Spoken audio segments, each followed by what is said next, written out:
ओम शांति। আজকের তারিখ হলো 26শে ডিসেম্বর 2024। প্রাতঃ মুরলি। ওম শান্তি। বাপ দাদা মধুবন। আজকের মুরলিতে বাবা বলেছেন, মিষ্টি বাচ্চারা, তোমরা এখন পাঠ মানে ঈশ্বরেও পড়ছো।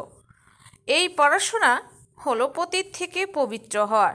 তোমাদের এটা পড়তে আর পড়াতে হবে। তো বাবা বলেছেন যে তোমরা এখন পাঠ মানে ঈশ্বরীয় পাঠ আমরা এখন পড়ছি।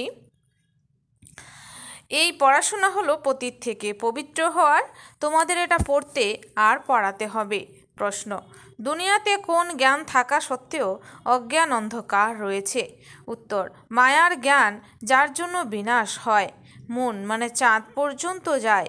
এই জ্ঞান অনেক আছে, কিন্তু নতুন দুনিয়া আর পুরনো দুনিয়ার জ্ঞান কারোর কাছে নেই। সব অজ্ঞান অন্ধকারে রয়েছে। সকলেই জ্ঞান নেত্রের দিক থেকে অন্ধ। তোমাদের এখন জ্ঞানের তৃতীয় নেত্র প্রাপ্ত হয়েছে। নলেজফুল বাচ্চারা, তোমরা জানো যে ওদের ব্রেনে আছে বিনাশের অভিপ্রায়, তোমাদের বুদ্ধিতে স্থাপনার অভিপ্রায়। ওম শান্তি। বাবা এই শরীর দ্বারা বোঝাচ্ছেন। এটাকে জীব বলা হয়ে থাকে। এনার মধ্যে আত্মাও আছে, আর আমিও এনার মধ্যে এসে বসি। সর্বপ্রথমে তো এটা সুনিশ্চিত হওয়া চাই, এনাকে দাদা বলা হয়। বাচ্চাদের মধ্যে এই নিশ্চয় হওয়া চাই, এই নিশ্চয়ই রমণ করতে হবে। প্রতি কল্পে বাবা যার মধ্যে অবতরণ করেন, শিব বাবা নিজে বলেন, আমি এনার অনেক জন্মের শেষের জন্মে আসি। বাচ্চাদের বোঝানো হয়েছে, এটা হলো সমগ্র শাস্ত্রের মধ্যে শিরোমণি গীতার জ্ঞান। শ্রীমদ অর্থাৎ শ্রেষ্ঠ মত। সর্বশ্রেষ্ঠ মত হলো এক ভগবানের, যার এই শ্রেষ্ঠ মতের দ্বারা তোমরা দেবতা তৈরি হচ্ছ। বাবা নিজেই বলেন, আমি তখনই আসি যখন তোমরা ভ্রষ্ট মতে প্রভাবিত হয়ে পতিত হয়ে যাও। মানুষ থেকে দেবতা হওয়ার অর্থ বুঝতে হবে। বিকারী মানুষ থেকে নির্বিকারী বানাতে বাবা আসেন। সত্যযুগে মানুষ হয়ে থাকে, কিন্তু দেবী গুণ সম্পন্ন। এখন কলিযুগে হলো সকলেই আসুরি গুণ সম্পন্ন। সবই হলো মনুষ্য সৃষ্টি, কিন্তু এটা হলো ঈশ্বরীয় বুদ্ধি, আর সেটা হলো আসুরি বুদ্ধি। এখানে হলো জ্ঞান, সেখানে হলো ভক্তি। জ্ঞান আর ভক্তি হলো আলাদা আলাদা। ভক্তির পুস্তক কত প্রচুর পরিমাণে আছে। জ্ঞানের পুস্তক হলো এক জ্ঞান সাগরের পুস্তক একই হওয়া উচিত। যে কই ধর্ম স্থাপন করলে তার পুস্তকও একটাই হয়, যাকে রিলিজিয়াস বুক মানে ধর্মগ্রন্থ বলা হয়। সর্বপ্রথম রিলিজিয়াস বুক হলো গীতা।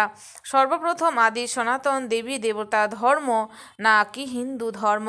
মানুষ মনে করে গীতার মাধ্যমে হিন্দু ধর্ম স্থাপন হয়েছে।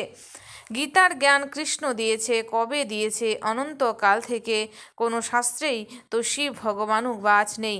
তোমরা এখন মনে করো এই গীতা জ্ঞানের দ্বারাই মানুষ থেকে দেবতা হয়েছে। যে জ্ঞান বাবা আমাদের এখন দিচ্ছেন, একেই ভারতের প্রাচীন রাজযোগ বলা হয়। গীতাতে লেখা আছে, কাম হলো মহাশত্রু। এই শত্রু তোমাদের পরাজিত করেছে। বাবা এর উপরে বিজয় প্রাপ্ত করিয়ে বিশ্বের মালিক করে তোলেন।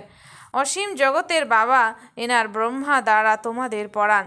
তিনি শিব বাবা হলেন সমস্ত আত্মাদের পিতা। ইনি ব্রহ্মা হলেন আবার সমস্ত মনুষ্য আত্মাদের অসীম জগতের পিতা। নামই হলো প্রজাপিতা ব্রহ্মা। তোমরা কাউকে জিজ্ঞাসা করতে পারো যে ব্রহ্মার নাম কি, তখন বিভ্রান্ত হয়ে পড়বে। ব্রহ্মা বিষ্ণু শঙ্কর এই তিনের পিতা কেউ তো হবেন, তাই না? ব্রহ্মা বিষ্ণু শঙ্কর হলেন সূক্ষ্ম লোকের দেবতা, তাদের উপরে হলেন শিব। বাচ্চারা জানে শিব বাবার যে আত্মার স্বরূপ বাচ্চারা আছে, তারা শরীর ধারণ করেছে। উনি তো হলেন সার্বিকভাবে নিরাকার পরমপিতা পরমাত্মা। আত্মাই শরীর দ্বারা বলে পরম পিতা। কত সহজ কথা। একে বলা হয় আলফ আর বে, অর্থাৎ বাবা আর বাদশাহীর অধ্যয়ন। কে পড়ান? গীতার জ্ঞান কে শুনিয়েছেন? কৃষ্ণকে তো ভগবান বলা যায় না, সে তো হলো দেহধারী মুকুটধারী। শিব তো হলেন নিরাকার, ওনার উপর তো মুকুট ইত্যাদি নেই। উনি হলেন জ্ঞানের সাগর। একমাত্র বাবা হলেন বীজ রূপ চৈতন্য। তোমরাও হলেন চৈতন্য। সকল বৃক্ষের আদি মধ্য অন্তকে তোমরা জানো। যদিও তোমরা মালিক নও, কিন্তু বুঝতে পারো যে বীজ কিভাবে ছড়ানো হয়। ওর থেকে বৃক্ষ কিভাবে নির্গত হয়, সেটা হলো জ্বর, এটা হলো চৈতন্য। আত্মাকে চৈতন্য বলা হয়। তোমাদের আত্মাতে জ্ঞান আছে, আর কোনো আত্মায় জ্ঞান থাকতে পারে না। তো বাবা হলেন চৈতন্য মানুষ সৃষ্টির বীজ রূপ। এটা হলো চৈতন্য ক্রিয়েশন রচনা, সেই সব হলো জড় বীজ। এরকম নয় যে জড় বীজে কোনো জ্ঞান আছে। তিনি তো হলেন চৈতন্য বীজ রূপ, তার মধ্যে সমগ্র সৃষ্টির নলেজ রয়েছে।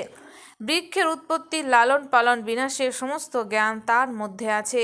আবার নতুন বৃক্ষ কিভাবে মাথা চারা দেয়, সেটা গুপ্ত থাকে। তোমাদের জ্ঞানও গুপ্ত প্রাপ্ত হয়। বাবাও গুপ্ত রূপে এসেছেন। তোমরা জানো এই কলম লাগছে, এখন তো সকলে পতিত হয়ে গেছে। আচ্ছা, বীজ থেকে সর্বপ্রথম পাতা বেরিয়েছে, তিনি কে ছিলেন? সত্যযুগের প্রথম পাতা তো কৃষ্ণকেই বলা হবে, লক্ষ্মীনারায়ণকে বলা হবে না। নতুন পাতা ছোট হয়, পরে বড় হয়।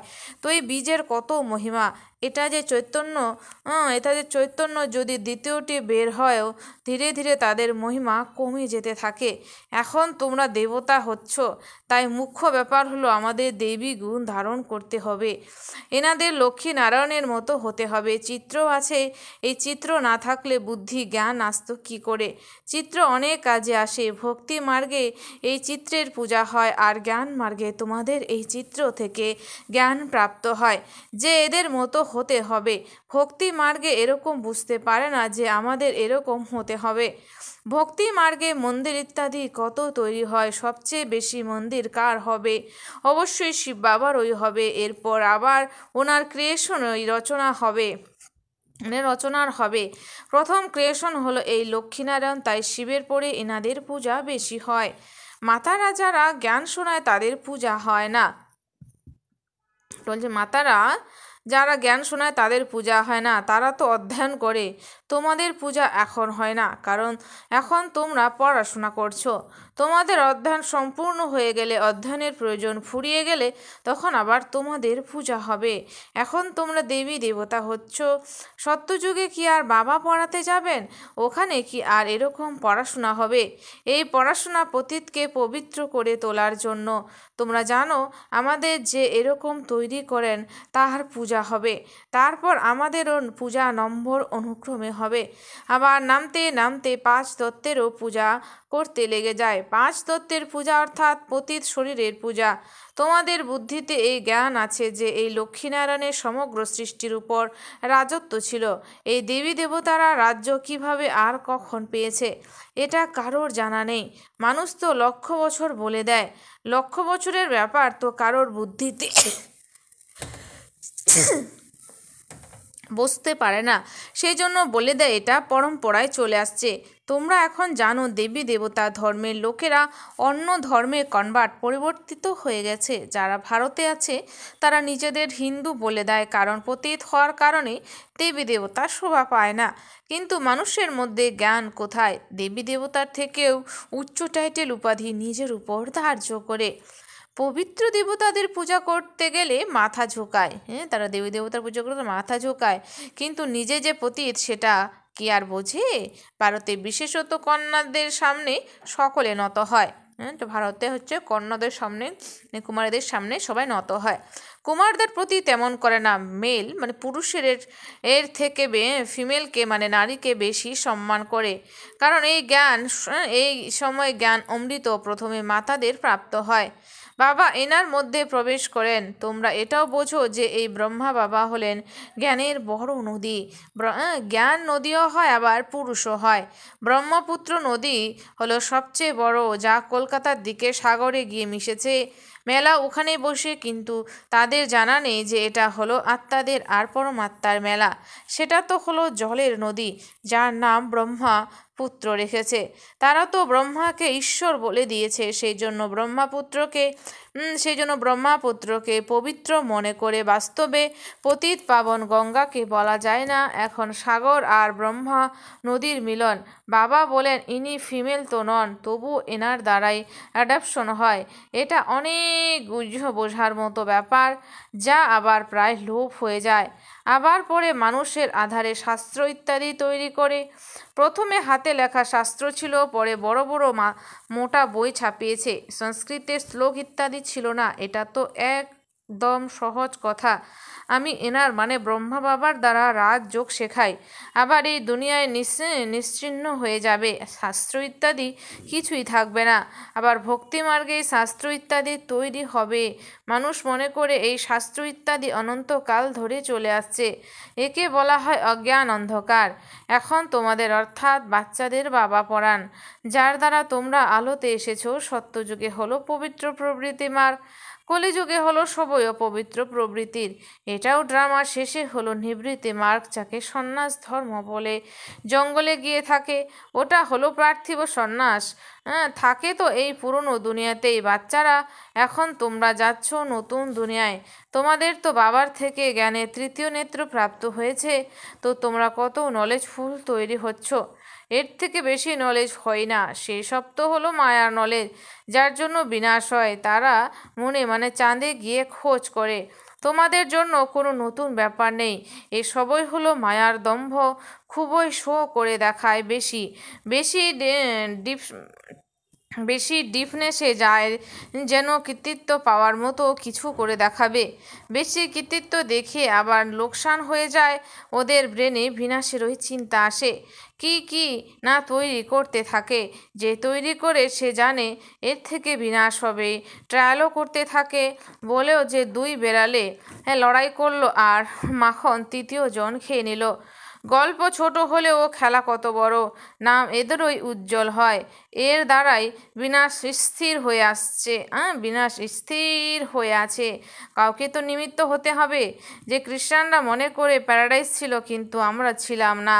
ইসলামী বৌদ্ধ ছিল না, তবুও খ্রিস্টানদের চিন্তাধারা ভালো। ভারতবাসী বলে দেবী দেবতা ধর্ম লক্ষ বছর আগে ছিল, তো বুদ্ধ দাঁড়ালো তো যে না, বাবা ভারতে আসেন।